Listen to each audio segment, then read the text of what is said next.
Hello and welcome again to Sailboat Ads, the good, the bad, and the ugly. Last week we went to Australia, and today we're going to go to New Zealand, one of the great yachting hubs of the world. Um, the Kiwis definitely love their sailboats, and there are some very, very interesting boats that I found down there. Wanted to put in a quick plug for my book, Ripples in Time, Stories from a Weekend Sailor. Mike Mendez, that's me. Um, Available on Amazon, and I'll have a link in the description. I should turn my phone off because it's blown up today. So let's get started. New Zealand. The first one we're going to look at is actually a boat that has an amazing reputation, but not one that I've actually done a review of before, and it's pretty special. I'm not exactly sure. Amel. I've always thought it was Amel, but I've heard someone else pronounce it completely differently. So this is an O2 Super Maramu, and they're asking $3.99. So this is New Zealand. Last week we were in Australia, and the exchange rate was about 70 cents on the dollar. New Zealand dollar is about 60 cents on the US dollar. So this is actually about 240K of US dollars. 52 feet, built in 2002. Boat location is Whangarei in New Zealand. Glazig, it's an interesting name for boat. Well presented, launched in '02, designed and built in France by Amel. Widely regarded as one of the world's benchmark blue water cruising yachts. I think that is not an exaggeration. I think Amels have been generally considered to be the very top of blue water cruisers for a very, very long time. Engineered specifically for couples undertaking serious passage making. Glazig retains everything that has made the Super Maramu so highly respected, while benefiting from thoughtful modernization that enhances comfort, reliability, and energy independence. Let's look at some of the features. 2,100 watts of solar generation. Not sure I saw where those were. New inverter chargers, B&G nav, retractable bow thruster, electric winches, standing rigging renewed in 2020, air conditioning, diesel heating, water maker, new high field tender. Not tax paid in New Zealand, not available for sale to New Zealand residents while in New Zealand waters. That sounds like it would be very tricky. If you've got a boat in New Zealand, you can't sell it to New Zealanders. So not sure I understand what's going on there, but let's look at the pics. This is a really classic looking, it's got almost a flat shear. There's almost no curve here. You can definitely see some solar panels, two in-mast furlers. So, and this is a ketch. The mizzen mast is in front of the rudder, which is hanging down here somewhere. And they go right to the money shot because the interiors of these things is stunning. The quality of the workmanship, keep in mind this is 24 years old and it looks spanking new. And I love the finish on their fabrics. All of them have this kind of a quilted, very white, tough to keep clean, but man, does it look good in these pictures. Here is your aft cabin with a little seating area, little settee. I also love how this has been staged. This almost looks like a home stager with the the throw blankets and the pretty pillows to add a little splash of color. As I evaluate ads, this one is very, very good. Here is your large cockpit, fully enclosable. Here is your giant mizzen mast, sitting kind of right in the middle of the cockpit, which isn't perfect, but also gives you very easy access to sail handling on the mizzen, which is nice. Single seat for the steering wheel, which seems like if you're a couple sailing, you'd want to have two people be able to sit there.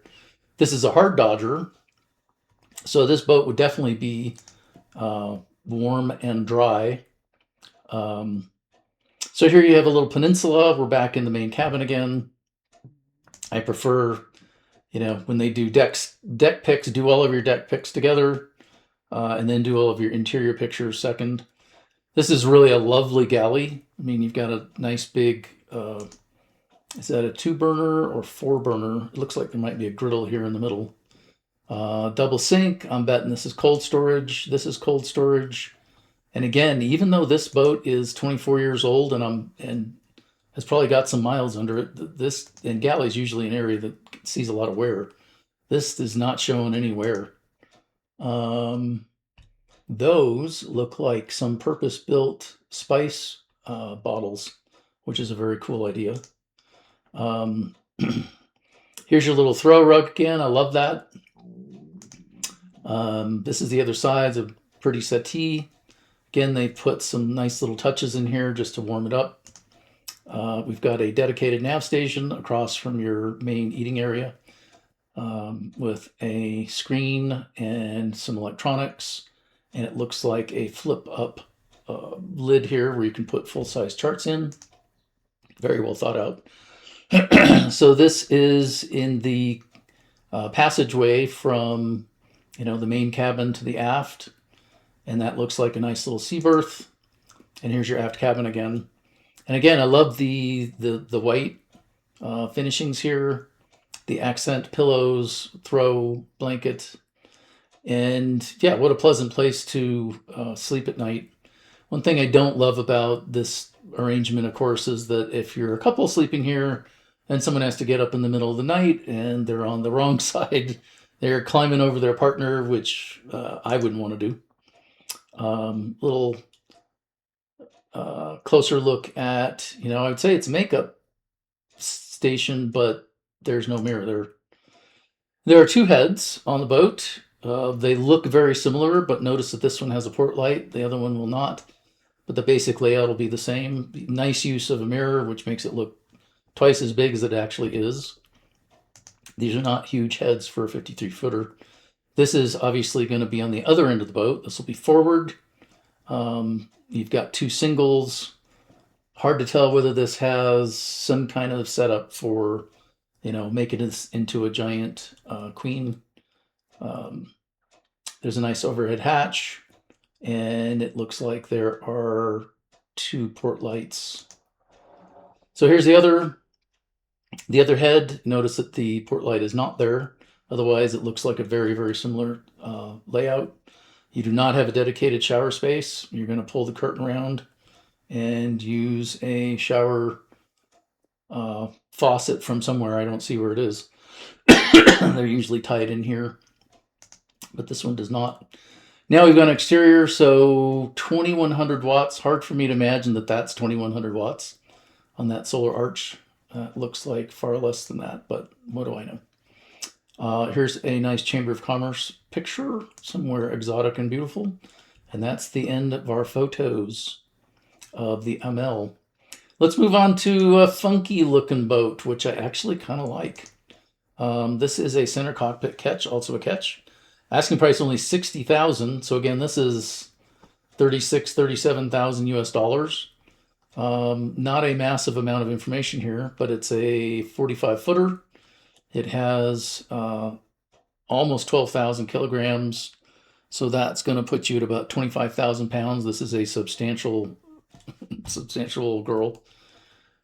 Divide by 4 for your liters. Location is in French Polynesia. So here it says original price, about $35. Dr. John is a beautifully maintained custom Hubecky. I bet it's Hubecky. Purpose built in San Diego. I've been around boats for a long time. I've never heard of this brand, Hubecky. Constructed using cold molded mahogany with fiberglass sheathing. She seamlessly combines the warmth of traditional timber with the strength and durability of modern composite. That's an interesting way to build a boat. Rather than doing foam core, or I guess it would be considered a wood core, but it's not plywood. Cold molded mahogany. That sounds very, very heavy duty.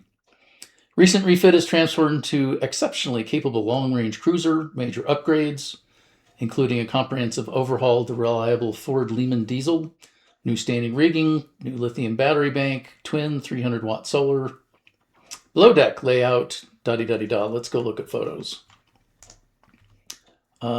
She is a very classic looking old girl, isn't she? Dr. John. Very, yeah, mid 80s, relatively narrow beam, and the beam carried um, fairly far aft, but not really far forward. And you can see how it narrows up here. Um, Again, we're in a beautiful, yeah, you can see how the bow pinches fairly dramatically as it comes forward. Oh, mast steps, those gives me the willies. And interesting that their solar panels are actually, they're not permanently mounted. They can be moved around. Here's your windlass with the foot controls. Nice big deck layout, lots of room, very substantial tow rail. Looks like you've got some rust spots here from your side stays. Classic old wheel. There's your companionway down. Looks like the wood could use a little bit of sand. And here you can see the solar panel is tilted to maximize its maximize the sun. Not a huge cockpit, but kind of a good cockpit for long distance cruising. If you took a wave over the stern, not much to fill up there. Cool companionway. That's really a neat set of doors. Then we go down below, and this looks very traditional, very old school. Actually, kind of looks older than 1985 with your beam ceiling.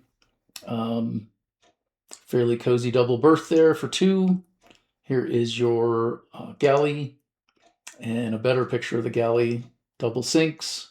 Guessing that's cold storage. That's cold storage. On a 45 footer, I would love to see a flat floor here. That's going to be tiring if you're at sea and you're trying to hold yourself. This is a beautiful little detail. Love that they included this. Would love to know how that was done to curve like that. Then that is the tender. So super interesting boat, and seems like incredible value for 35K. You know, if you wanted to go long distance cruising and didn't want to spend a massive amount of money, that would definitely be high up there. The last one's another kind of interesting curiosity, another boat that I've never even heard of before, a Ville Aurdrain, or Aurdrain 45, strength, rigidity, and lightweight all in one. It's a 45 footer. You can see it's definitely a go fast boat. You have both a jib and an inner staysail, and then it looks like you can fly a big old screecher or asymmetrical out here on this bowsprit. So let's go through it real quick. Extended 47 feet, designed by Eric LaRouge, and I'm not familiar with any of these names. Vacuum infused epoxy with AirX foam, much more common than mahogany. I would think the mahogany would be super heavy.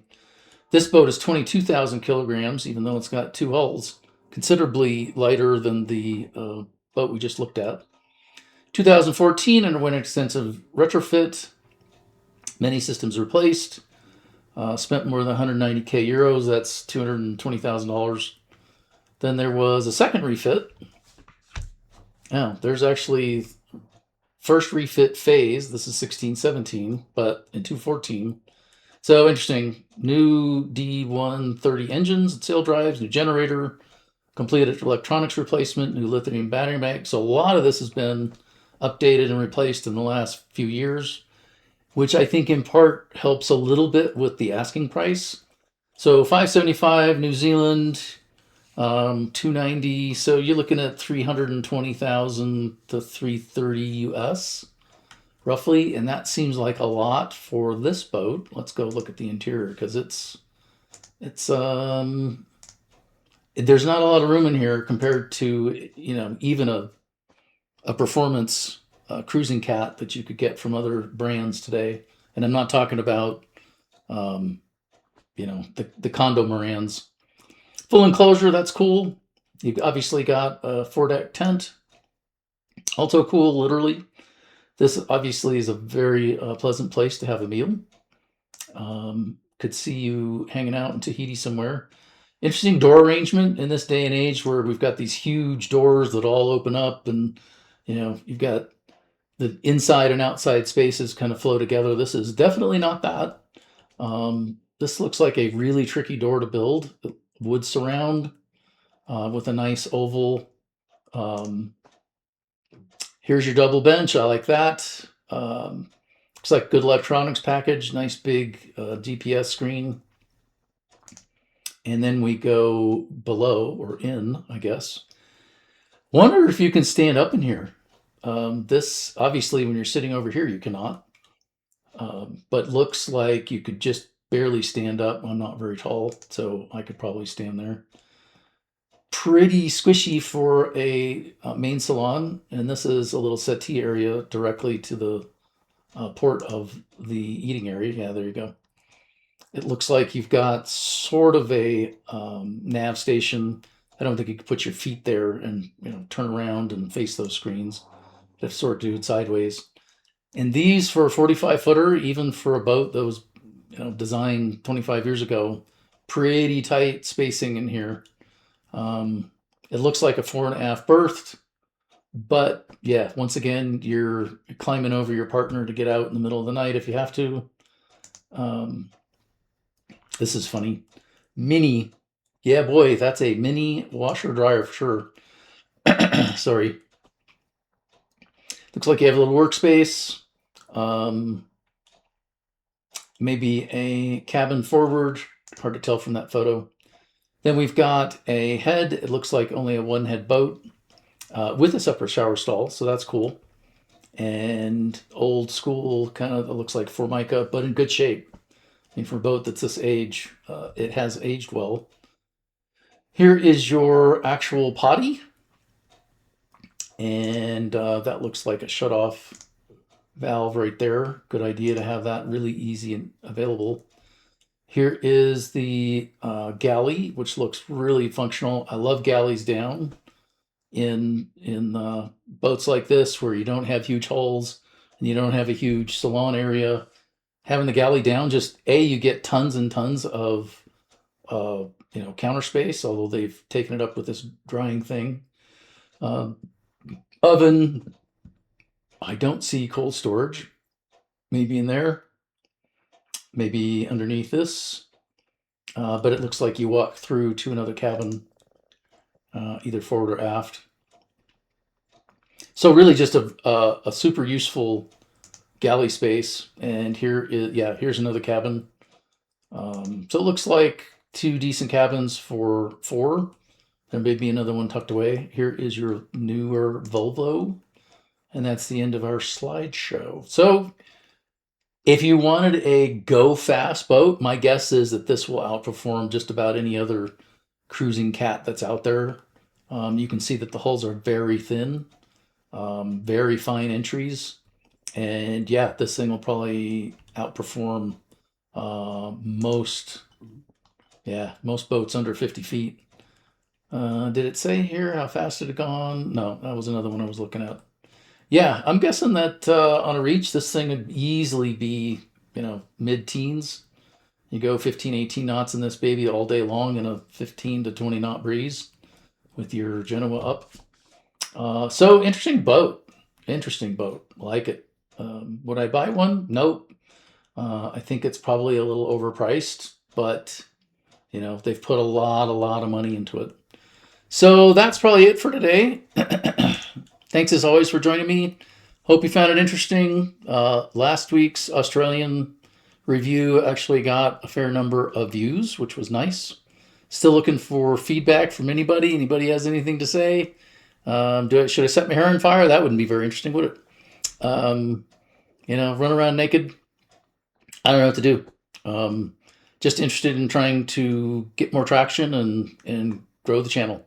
So thank you for joining me. I seriously appreciate it, and we will see you again soon.